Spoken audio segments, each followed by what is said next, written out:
नमस्कार दोस्तों। ITI first year electrician के लिए जो एमसीक्यू सीरीज चला रहे हैं उसमें आज का वीडियो नंबर 7 है। तो इस 7वें वीडियो में आते हैं पहला क्वेश्चन की तरफ। आईटीआई फर्स्ट ईयर के लिए सीरीज है, तांबे के परमाणु के तीसरे कक्ष में कितने इलेक्ट्रॉन होते हैं। तो जो कापर तांबा होता है ना, तांबा का परमाणु क्रमांक 29 होता है। अब तीसरे कक्षक में कितना इलेक्ट्रॉन है यही पूछा है। तो देखिए, जो जो नाभिक होता है उसके बाद पहला कक्षक, दूसरा कक्षक, तीसरा कक्षक और चौथा कक्षक। जो बोरबरी साहब थे वो एक नियम दिए थे, उनका नियम था 2n स्क्वायर के तहत कक्षकों में इलेक्ट्रॉनों की संख्या भरी जाती है।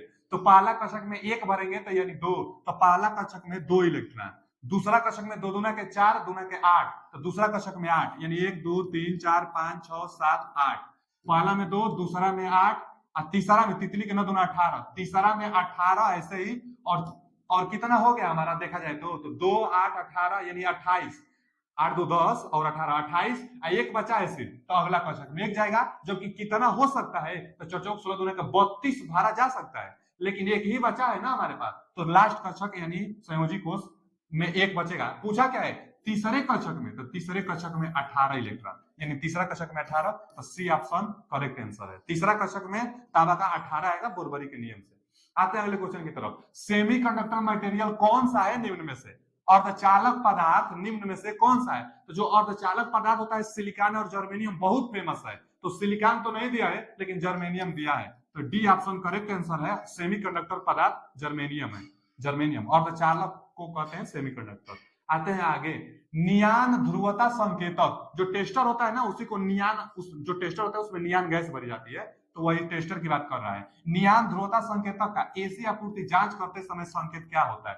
तो नहीं, हम लोग किसी भी बोर्ड में जाकर, जैसे हमारे पास एक बोर्ड है, बोर्ड में जो 3 प्लग होता है, तो राइट साइड में ना लाइन वायर होता है, तो हम लोग राइट साइड में अपन टेस्टर को लगाकर और अर्थ करते हैं, जब अंगूठा अपने टेस्टर पर टच कराते हैं तो एक इलेक्ट्रोड जलता है। तो जलने के लिए 2 इलेक्ट्रोड होता है ना, तो दोनों जलता है।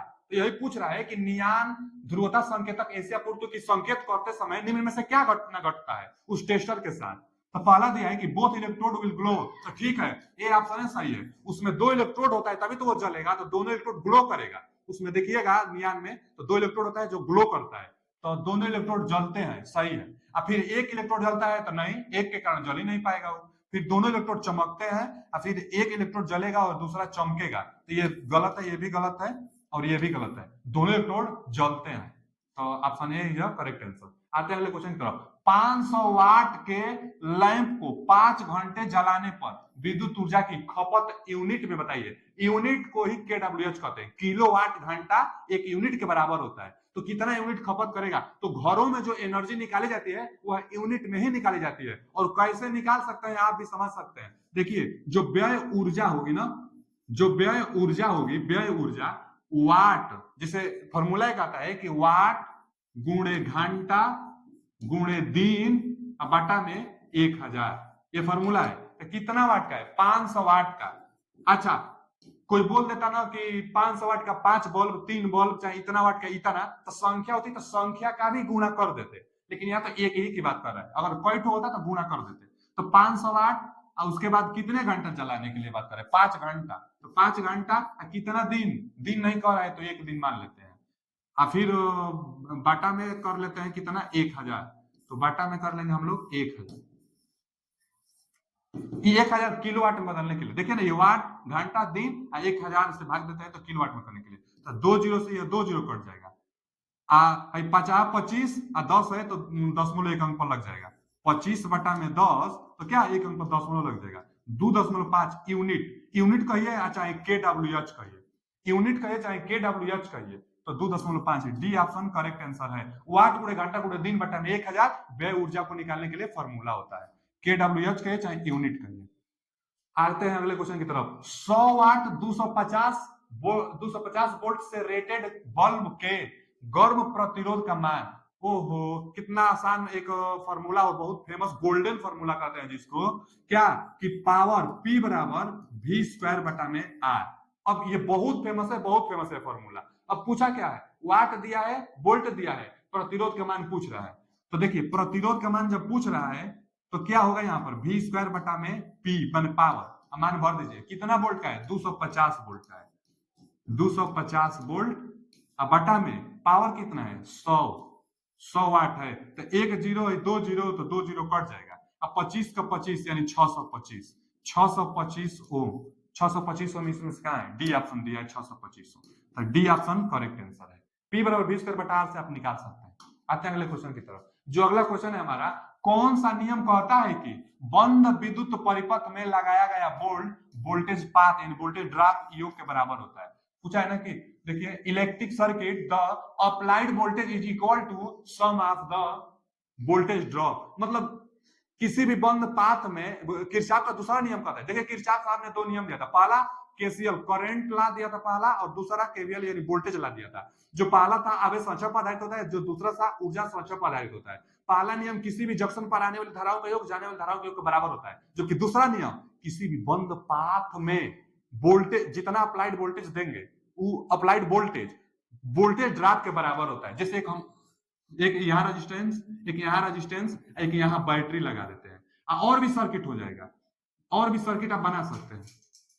अब क्या होगा ना कि यहाँ R1, यहाँ R2, यहाँ R3, यहाँ R4, यहाँ मान लीजिए E1 और एक होता है E2। तो किसी भी बंद पाथ में हम इसी में बात कर रहे हैं, तो जितना वोल्टेज हम दे रहे हैं E1 ये बराबर होगा, ये जितना ड्रॉप करेगा ये जितना ड्रॉप करेगा, यानी अप्लाइड वोल्टेज इन दोनों के योग के बराबर होता है। अच्छा टोटल को जोड़ करेंगे तो फिर जीरो के बराबर होना चाहिए। तो यही पूछ रहा है कि दिया गया वोल्टेज ड्रॉप के बराबर होता है, तो किरचॉफ का सेकेंड लॉ, पहला तो करंट पर था, दूसरा वोल्टेज पर, यानी डी ऑप्शन इसका राइट आंसर है। D option Kirchhoff current law. अब किरचॉफ फर्स्ट लॉ आवेश संचय पर आधारित होता है, यह करंट आने वाली करंट जाने वाली के बराबर होता है, और प्रतिरोध का नियम तो रेजिस्टेंस का नियम जो ओम लॉ से संबंधित है। देखिए जैसे यहाँ पर दिया है ओम का नियम, तो ओम का नियम V प्रोपोर्शनल IR होता है, ये आगे आएगा, तो इसका क्या होगा, तो ऑप्शन डी करेक्ट आंसर है। आते हैं अगले क्वेश्चन की तरफ। जो अगला क्वेश्चन है आज का हमारा, 208 240 वोल्ट के दो लाइन 240 वोल्ट आपूर्ति से श्रेणी क्रम में जोड़े गए हैं, तो कुल शक्ति ज्ञात कीजिए। देखिए दो लाइन पर श्रेणी क्रम में जोड़े गए हैं, कितना आपूर्ति के साथ जोड़े गए हैं, 240 वोल्ट के साथ। इन जो बल्ब है दोनों बल्ब का रेटेड भी दिया है 200 वाट। कितना दिया है, तो 200 वाट, ये भी 200 वाट। अब इस पर बल्ब जो वोल्टेज का भी मान है तो इतना ही है 240 वोल्ट, ये भी कितना है 240 वोल्ट। 240 वोल्ट ये भी, 240 वोल्ट ये भी, ये रेटेड है बल्ब का। अब क्या पूछा है, सीरीज में है तो कुल शक्ति बताइए। तो देखिए जब सीरीज में प्रतिरोध होता है तो इसके लिए शक्ति निकालने का जो फॉर्मूला होता है वो 1/में P बराबर 1/में P1 धन 1/में P2, दो है ना इसलिए। अच्छा इसी को हम वेरीफाई कर लेंगे तो P बराबर क्या आएगा, लॉसा लेकर देख लीजिए आप, P1 गुणे P2 बटा में P1 प्लस P2। तो ये फॉर्मूला याद कर लेंगे, दो के लिए अपना तो बहुत आसानी होगी निकालने में। अब कितना दिया है 208, तो मान भर दीजिए इसमें, यही है, इसको वेरीफाई किए हैं हम, तो मान भरिए। तो P का मान कितना आएगा, देखिए P बराबर कितना आएगा, P1 P2 दोनों का 200 वाट है, तो 200 गुणे 200 बटा में P1 P2 यानी 200 200 400। तो ये 2 जीरो से 2 जीरो और 2 दूना के 4 2 एकम 2 यानी 100 आ रहा है, 100 वाट आ रहा है, 100 वाट। बी ऑप्शन करेक्ट आंसर है, बी ऑप्शन। आप खुद निकाल सकते हैं, इस फॉर्मूला को भर लीजिएगा निकल जाएगा। हाँ एक बात और कि अगर सीरीज में दिया है, कभी कभी पूछता है ना कि कौन तेज चलेगा, तो जिसका ना ये तो दोनों बराबर है तो दोनों बराबर ही चलेंगे, लेकिन सीरीज में जोड़ता है कम बेसी वाटेज देता है, एक 100 वाट का देगा, एक 200 वाट का देगा। कौन तेज चलेगा, तो जो कम वाट का होता है वो तेज चलता है, तो 100 वाट वाला तेज चलेगा, लेकिन वो सवाल बनेगा तब, यहाँ तो दोनों है तो दोनों समान चलेंगे। तो सीरीज में ग्लो तेज करता है जो कम वाटेज का होता है वो। आते हैं अगले क्वेश्चन की तरफ। यदि तीन प्रतिरोध R1 R2 R3 समांतर में जुड़े हो, तीन प्रतिरोध समांतर में जुड़े हो, तो इसके लिए फॉर्मूला आता है R इक्विवेलेंट का, तो 1/में R1 plus 1/में R2 plus 1/में R3। अगर समांतर में जुड़े होता हो तो देख लेते हैं समांतर में, ये तो सीरीज के लिए होता है, ये तो ठीक दिया है, लेकिन इधर यह नहीं दिया है 1/में, ये तो ऐसे ही गलत दिया है, ऐसे नहीं जोड़ा जाता है। अब ये ऑप्शन बचा, देखिए ये हो सकता है, कैसे हो जाएगा, इन दोनों को हम लोग उलट देंगे। जैसे देखिए ये है ना, इसको हम उलट देंगे तो क्या होगा, R इक्विवेलेंट होगा, माने एक्सचेंज करेंगे तो 1/में है ना, ये 1/में, तो उलट देंगे तो R इक्विवेलेंट। ये सभी को आप एक समझिए, मान लीजिए कि यह पूरा x है, तो x है पूरा, तो x के बटा में 1 है, इसको उलाटेंगे तो 1 के बटा में अगर हम इसको उलाट देते हैं, समझ लेना कि ये पूरा x है, इसके बटा में 1 है, तो अगर हम इसको उलाटेंगे तो 1 बटा में x आ जाएगा, यानी 1 बटा में क्या आ जाएगा r1 प्लस 1 बटा में क्या आ जाएगा r2 प्लस 1 बटा में क्या आ जाएगा r3। इतना पूरा को 1 आप समझिए, पूरा को 1 समझ लीजिए, बटा में 1 है तो उलाट देंगे तो 1 बटा में इतना, तो यही ना विकल्प दिया है, देखिए यहाँ पर डी ऑप्शन सही आंसर, मतलब यही फॉर्मूला है, बस उलाट दिया गया है, जो ऑप्शन डी में दिखाई दे रहा है। अच्छा, अगले क्वेश्चन की तरफ, जो अगला क्वेश्चन है हमारा, ओम मीटर का पाठ्यांक खुले हुए R2 पर क्या होगा। देखिए क्या दिया है, खुले मतलब open, what is the reading of ohm meter across open R2 resistor, मतलब जो R2 रेजिस्टेंस है अगर इसको हम ओपन कर देते हैं तो जो है ओम मीटर कितना रीडिंग देगा, तो ओम मीटर क्या बताता है, ओम मीटर ओम को मेजर करता है, माने रेजिस्टेंस को मेजर करता है, ओम मीटर रेजिस्टेंस को मेजर करता है। जब आप इसको खुला परिपथ कर देंगे तो इनफाइनाइट रेजिस्टेंस देगा, क्यों देगा, क्योंकि जब ओपन सर्किट हो जाता है तो रेजिस्टेंस का मान तो बहुत हाई होता है, तो इसको ओपन कर देंगे तो वो मीटर कितना देगा, इनफाइनाइट अनंत देगा, तो indicate infinite resistance, B option सही आंसर, बी ऑप्शन इसका सही आंसर होगा, क्योंकि ओपन कर देंगे तो इनफाइनाइट रेजिस्टेंस देगा। आते हैं अगले क्वेश्चन की तरफ, जो अगला क्वेश्चन है, किसी चालक के प्रतिरोध में क्या परिवर्तन होगा, किसी चालक के प्रतिरोध में क्या परिवर्तन होगा यदि उसके व्यास को दोगुना कर दिया जाए। व्यास को दोगुना, देखिए फॉर्मूला आता है, व्यास को दोगुना कर देंगे, इसमें भी अब आयतन परिवर्तन हो रहा है कि नहीं, और फॉर्मूला आता है, ये होगा तब जब आयतन परिवर्तन नहीं होगा तब। और एक फॉर्मूला आता है कि आर बराबर, एरिया के लिए हम बता रहे हैं, आर बराबर आर बटा में एन, एक होता है आर बराबर एन आर, और एक होता है आर बराबर आर बटा में एन स्क्वायर। तो अब देखिए इसमें क्या करना है कि किसी कंडक्टर के प्रतिरोध में क्या परिवर्तन होगा यदि इसके व्यास को दोगुना कर दिया जाए, तो व्यास को दोगुना, यहाँ ये नहीं बोला है कि आयतन समान रहेगा, माने आयतन बदल सकती है, तो आयतन परिवर्तन के लिए फॉर्मूला है। अब क्या कर रहा है ना कि व्यास को दोगुना, तो ये व्यास वाला है, ये लंबाई वाला है, और ये एरिया वाला है, तो वो व्यास के लिए फॉर्मूला जो होगा आर बराबर आर डैश बराबर आर बटा में एन स्क्वायर। अब व्यास को दोगुना बोला है ना, व्यास को दोगुना तो दो दूना के 4 आएगा, यानी आर डैश कितना आ जाएगा, तो आर बटा में 4, यानी बटा में तो 4 गुना कम हो जाएगा, 4 गुना कम हो जाएगा, बी ऑप्शन सही है। देखिए टाइम लगा है लेकिन हम सारा कुछ समझाए हैं इसमें, ये तभी फॉर्मूला लगेगा जब आयतन परिवर्तन नहीं होगा, ये तीनों फॉर्मूला तब लगेगा जब आयतन परिवर्तन हो जाएगा, मतलब आर डैश बराबर आर बटा में एन स्क्वायर, ये कब लगेगा फॉर्मूला, जब परिवर्तन हो रहा है। तो प्रतिरोध में क्या परिवर्तन होगा यदि व्यास को दोगुना कर दिया जाए, तो व्यास और प्रतिरोध करेगा तो ये फॉर्मूला हम लोग लगा देंगे, तो 4 गुना कम हो जाएगा। आते हैं अगले क्वेश्चन की तरफ, जो अगला क्वेश्चन है हमारा, प्रतिरोध का क्या नाम है, प्रतिरोध का क्या नाम है, तो ये तो हम लोग जानते हैं ना कि जो रियोस्टेट होता है उसमें होता है, तो वायर वाउंडेड की जाती है, तो क्या wire wounded resistor, B option, जो रियोस्टेट होता है वही तो है, वायर वाउंडेड की जाती है, तो वायर वाउंडेड यानी बी ऑप्शन इसका सही आंसर है। आते हैं अगले क्वेश्चन की तरफ, जो अगला क्वेश्चन है हमारा कि रंगकूट विधि के द्वारा प्रतिरोध का मान बताइए। ये कलर दिया है और आपसे इसका प्रतिरोध का मान, देखिए इसको कलर कोडिंग रेजिस्टेंस कहते हैं। कलर कोडिंग रेजिस्टेंस का मतलब ना एकदम छोटा सा डिवाइस होता है और उस पर कलर कर दी जाती है और पता चल जाता है कि कितना ओम का रेजिस्टेंस है। कलर की जाती है जो वह 1 2 3 4 colour coding, 4 point colour coding और 5 पॉइंट भी कलर कोडिंग और 6 पॉइंट भी कलर कोडिंग आ रही है। तो ये तो 4 पॉइंट वाला है, 1 2 3 4 रंग का कलर है और कलर से हम लोग बता देंगे कि कितने ओम का रेजिस्टेंस है। इसके लिए एक ट्रिक आता है, याद करना पड़ेगा कि B B Roy ROY, a great boy, a very good Y, यही एक कोड है।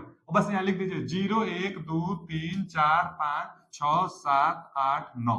अब बता दीजिए पहला ब्लैक होता है, BLAC के ब्लैक, ये ब्राउन। बता देखिए पहला क्या दिया है, रेड दिया है, पहला जो दिया है रेड, तो रेड कलर का 2, तो 2 से स्टार्ट इसमें कौन सा है, ये तो नहीं है, ये भी नहीं है, ये दोनों हो सकता है। पहला रेड दिया है और दूसरा क्या दिया है, ब्लू दिया है, तो ब्लू, ये तो ब्लैक होता है, ब्राउन होता है और उसके बाद ये ब्लू होता है, तो 6 नंबर, तो इसमें से 6 यानी बी ऑप्शन सही होगा, बी ऑप्शन सही होगा। जो अगला क्वेश्चन है हमारा कि ओम मीटर को अरेखीय क्रम, ध्यान से देखिए, अरेखीय मतलब नॉन लीनियर, देख लीजिए नॉन लीनियर, तो हम बता देते हैं एक तो लीनियर होता है, तो लीनियर में क्या होता है ना, जिससे ओम का नियम लीनियर पर होता है कि जितना आप बढ़ाएंगे, जैसे मान लीजिए कि यह वोल्टेज हो गया और यह धारा हो गया, मान लीजिए, तो अब जितना धारा बढ़ेगा उतना वोल्टेज, जितना धारा उतना वोल्टेज, जितना धारा उतना वोल्टेज, ये लीनियर हो गया।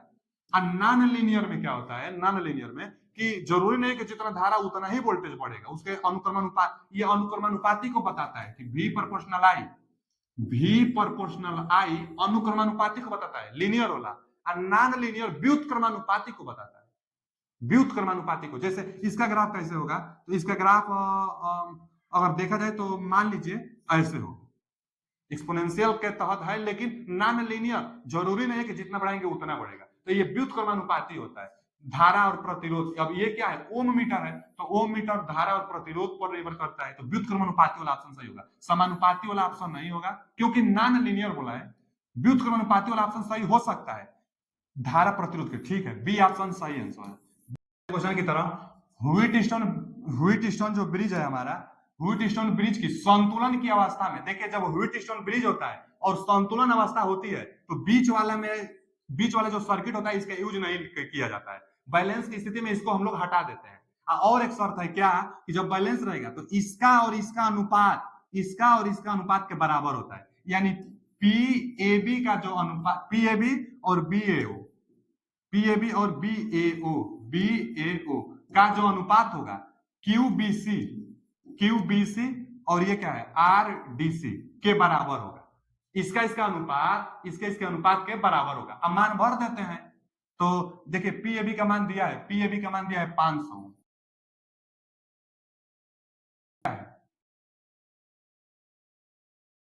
इसका मान दिया है 15, इसी का मान दिया है देखिए यहाँ पर 300, पूछा है आरडीसी का मान, पूछा है सर्किट में आरडीसी, इसका मान पूछा है कि आरडीसी का मान क्या होगा, आरडीसी का मान पूछा है। अब मान भर दीजिए, देखिए 2 जीरो से 2 जीरो कट जाएगा, अब हम लोग कर देते, देखिए आरडीसी तिरछा तिरछी गुणा कर दीजिए, तो आरडीसी क्या होगा कि 3 है और 15 इधर है, अब बटा में 5 आएगा, तो ये 5 तिहाई 15 और तितली के 9, यानी 9 ओम आ रहा है, तो 9 बी ऑप्शन सही है, बी ऑप्शन सही है। बस क्या किया जाता है कि इसका अनुपात इसका अनुपात के बराबर है, मान भरिए आ जाएगा, व्हीटस्टोन ब्रिज जो बैलेंस होता है। आता है अगले क्वेश्चन की तरफ, किस पदार्थ में ऋणात्मक तापमान गुणांक होता है, तो ऋणात्मक तापमान गुणांक तो माइका में होता है, जो टेम्परेचर कोएफिशिएंट गुणांक होता है माइका का निगेटिव होता है।